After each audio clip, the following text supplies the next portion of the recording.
Hello YouTube, this is Goddard Radio Moscow here again with another beer review for you today. Now for this one I'm going to do another beer review from the Speyside craft brewery. As you can see here, this is the Moray IPA India Pale Ale. This is another brewery that is fairly local to me in Aberdeen here, but this is an interesting one for me to talk about because Seb Jones, the owner and founder of this brewery, is an alumni of the Aberdeen University Chemistry Department. I've actually done 2 reviews from the Speyside craft brewery already. The Randolph's Leap Lager, a really beautiful citrusy real ale take on a lager, and also the Bottlenose Bitter, which is a sort of more mild flavoured beer, a kind of English real ale style beer. Both really nice though, and I highly recommend you give these a try. I've done the videos of these before and you'll find the links to those in the video description, so check them out if you're interested.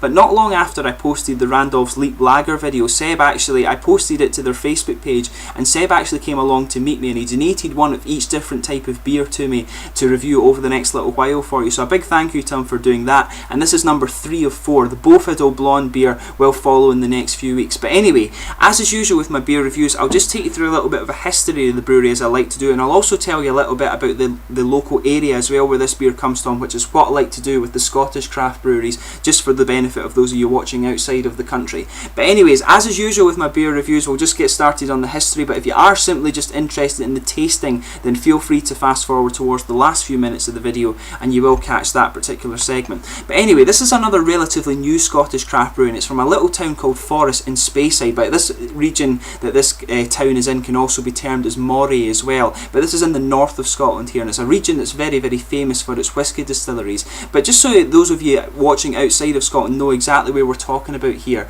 I always describe Scotland as looking a bit like a monster's head. So just below the monster's nose, in the sort of northeast part of the country, you have the city of Aberdeen, the oil capital of Europe, and if you follow the coastline north and then along to the west there, you'll eventually come to a corner in it where Inverness is located, just right in this little water inlet here. But right bang in the middle of these two cities, you have the town of Elgin, very famous for the Church of the Holy Trinity, Elgin Cathedral, very famous for goings on when Robert the Bruce was on the go in the sort of the 1300s. But just the next town along from this is called Forres, and this is where the Speyside craft brewery is located. There's a very beautiful train journey actually between Inverness and Aberdeen. But as I said, this region is particularly well known for its whisky distilleries, and there's about 50 of them, but some of the better known ones include Aberlour, Balvenie, Benriach, Benromach, Cardew, Cragganmore, Dallasdew, Glengrant, Glenmoray, Glenflarclas, Glenfiddich, Glenlivet, Macallan, Speyside Cooperative and Strathisla. But as I say, there's about 50 of them. That's just some of the more well-known ones there. But there's actually a big sort of craft brewing boom going on in Speyside. They're actually fast becoming known as the food and drink capital of Scotland. But the other craft breweries in the local area include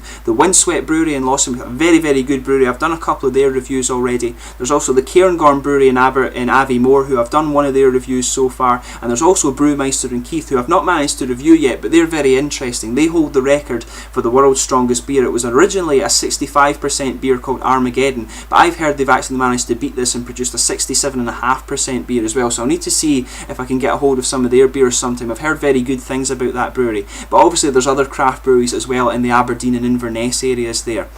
But to actually get on to the Speyside craft brewery itself, as I mentioned, this brewery was founded by Seb Jones, who is a former chemistry student at the University of Aberdeen.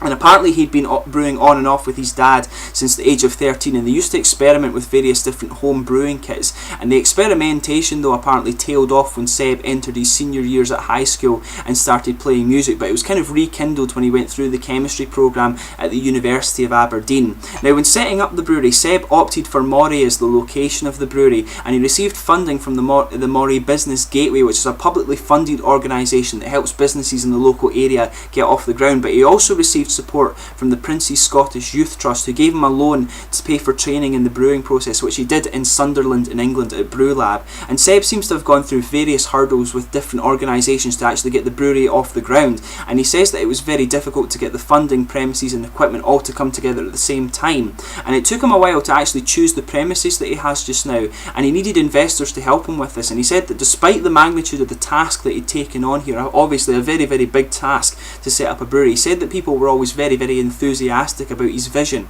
of setting up a brewery within Moray, and he had received several investment offers actually. But he actually, on the website, has a bit of an open letter there, and you can go and read about all the organisations that he's been involved with in this time, and he's very proud that he's actually managed to get this brewery up and running. As you can understand, he's doing a very, very good job there. But he says in this open letter that his brewing journey began about 30 months ago, and in fact the brewery has very, very recently celebrated their first birthday. Seb kindly invited me along to their celebration at the Moray pub where they were launching their new stout beer, but unfortunately I couldn't go due to university commitments, which was a bit of a shame. I really would have liked to have gone, but he's invited me to go along and have a little look at the brewery with him sometime, so I'll take him up on that probably in the summer.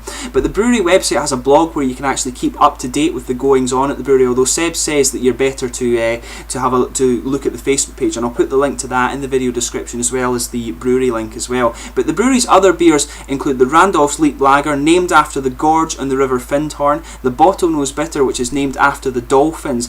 Moray has the only dolphin colony in Scotland, and there's a lot of conservation work goes on there, and Seb actually donates a portion of the sales from every pint and every bottle of the Bottlenose Bitter to the conservation work that goes on with the dolphins there. And you also have the Bowfiddle Blonde, as I mentioned earlier, and the name of this one is a reference to the Bowfiddle Rock, which is a gull colony in the local area. But as I say, the Speyside Craft Brewery are very, very proud to, they're very keen on promoting the Moray area. As I say, Moray is quite fast becoming the food and drink capital of Scotland. It's a really interesting area, and if you're visiting the country from Australia, Canada or wherever, definitely go and check out the Speyside region. A lot of people think just to stick to Edinburgh, but always, you know, go out and explore Stirling, go out and explore the West Coast and the Speyside region. Very, very beautiful parts of the country that people just don't think to visit so much. Go out and explore. We've got a very, very beautiful country here. But anyway, let's get on to the actual individual beer itself. I'm really excited to try this one, as I say, but let's just have a little look at the bottle and cap there. As you can see, I'm just going to bring up the camera to make sure you're seeing this.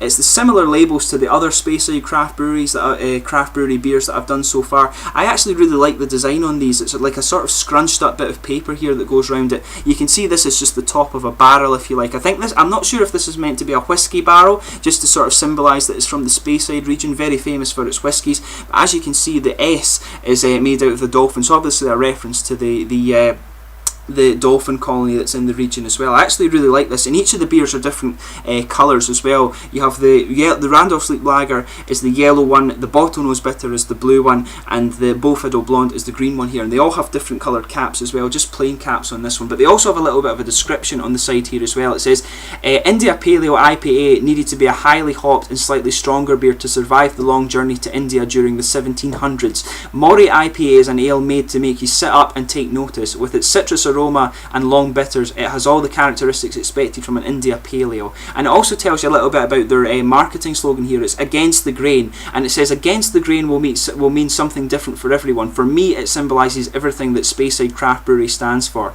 After studying chemistry at university, my expected path was into industry. Instead, I followed my passion. I came home to Speyside in Moray, malt whisky country, and set to create the finest craft beers I could, and I sincerely hope you enjoy my beer. And they've got a nice little touch on here. You can see Seb Jones' signature there, but I think these bottles are really cool, really nicely presented. But anyway, there was also a little bit of a product description on the brewery website there that I'll just have a little read out to you here. It says the classic India Paleo IPA is brewed using modern craft brewing techniques, and this with the same care and passion that produces many single malt whiskies that the area is famous for. IPA was created in the days of the Raj, when beer was shipped to India for the troops. To survive the passage, it was highly hopped and had a higher alcohol content, and the returning troops had developed such a taste for the brew that it was made then available for the home market. The winning formula has survived in the brewery to this day, and many permutations exist. So let's just get on to the actual tasting of this one here. I'm really excited to try this one. As I said, I just need to find my bottle cap, my bottle opener here, as I said. But this one is a 5.5% India Paleo, as you would expect. But let's just get this guy out and get on with the tasting here. This one's bubbling up a little bit. But yeah, let's get this guy poured and we'll get on with the tasting here. As I say, 5.5% India Paleo. I really enjoyed the Randolph's Leap Lager that I did before. As I say, it was a really beautiful beer. The Bottlenose Bitter one is a more mild sort of English style real ale, if you like, but I really like that as well. And as I say, I think this brewery is kind of up and coming in Scotland. It's really one that I've been impressed with when I've been doing these beer reviews. So let's just set this guy back down. just open up the camera, make sure the bottle's in the right position, as I like to do when I'm doing these. But yeah, in terms of the aroma on this one, it's actually a really nice smelling beer. As you can see, it's a really sort of nice kind of coppery beer. There's a lot of carbonation actually visible in this one coming up. As you can see, there's a sort of half finger of head. It's quite foamy, but there's a good bit of bigger bubbles in there. That's going to dissipate just over the course of drinking this beer. It's actually a really attractive looking one. It's really actually quite coppery, I would say. If I hold it up to the light, it's got a bit more of a, maybe a slightly reddish tinge to it, but it's quite an attractive looking beer, I have to say. In terms of the aroma, I'm getting quite a bit of orange citrus off this one. It's actually got a little bit of toasted character to the malts. It smells quite malty, which isn't really what you expect from an IPA. Usually you expect a big sort of blast of fruits and things like that, fruits and hops from this one, but this one smells quite malty actually, and I'm picking up some sort of caramel from that as well. And as with it being so malty, the hops are actually quite subdued in this, but it has a little bit of floral character. It's mainly the sort of caramelly malts I'm getting from this one, but there is a little bit of orange citrus in there, but as I say, mainly a malty aroma to this one. But it's a really, really nice smelling beer. But let's give this guy a taste.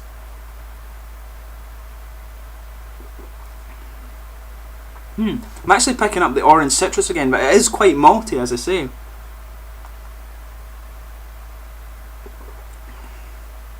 As I say, I'm saying it's quite orangey, citrusy, but it is quite malty again, which is unusual for an IPA, but it's a nice beer, this one. Again, really nice. But yeah, it's definitely orangey citrus, maybe a slight hint of grapefruit in there as well, and it is quite zesty, but the malts are kind of quite a bit more prominent than you would normally expect from the IPA. But this is another really nice tasting beer, I have to say. Well, the malts are quite prominent. You've got a lightly toasted character, maybe just a hint of spice actually, but you are picking up the sort of caramel and bready elements in this one as well. With there's a sort of nice mildy fruit opening on it.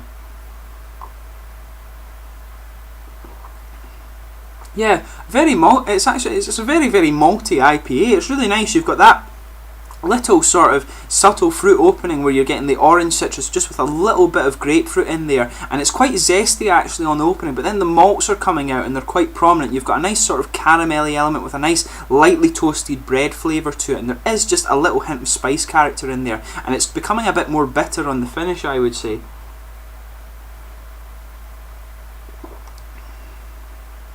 Yeah, I would say it's actually a bit herbal on the hoppy finish as well. It's kind of, as I say, you're getting a bit more of a bitterness on the finish there, but it's got quite a bit of herbal character to the hops in this one. But yeah, this is another good effort from the Speyside Craft Brewery, a really nice one. In terms of the mouthfeel on this one, I would describe this as mid-body. The carbonation is actually very soft. It comes in with a good bit of an attack, but it smooths out very quickly and actually makes the beer a fairly smooth tasting one. It actually reminds me, it's got a similar feel to a lot of the German beers, this one actually, in that sense, the sort of smoothness on it, but it's actually got a little bit of a wet and oily mouthfeel to it. It's a fairly sessionable one as well. It's quite drinkable, I would say. But it's a really nice IPA, and I have to say, it's a very sort of different take, if you like, and you can actually taste the Speyside water on this one. As I say, this water provides the basis for some of the finest whiskies in the world, and you can taste it in this beer. And it's actually a good selling point for the brewery, in my opinion. You should really try these beers and you'll get an idea of what the Speyside water is like, and you can sort of taste it in even the other local craft breweries, the Windswept Brewery from Lossiemouth, for example. But this water is starting to produce some really good beers as well. But getting back onto this beer, I would describe this one, it's a really unusual take on an IPA. It's a really nice beer actually. You have the nice sort of fruity opening that opens up into a bigger malt base, and that's what makes this beer a bit unique in my opinion.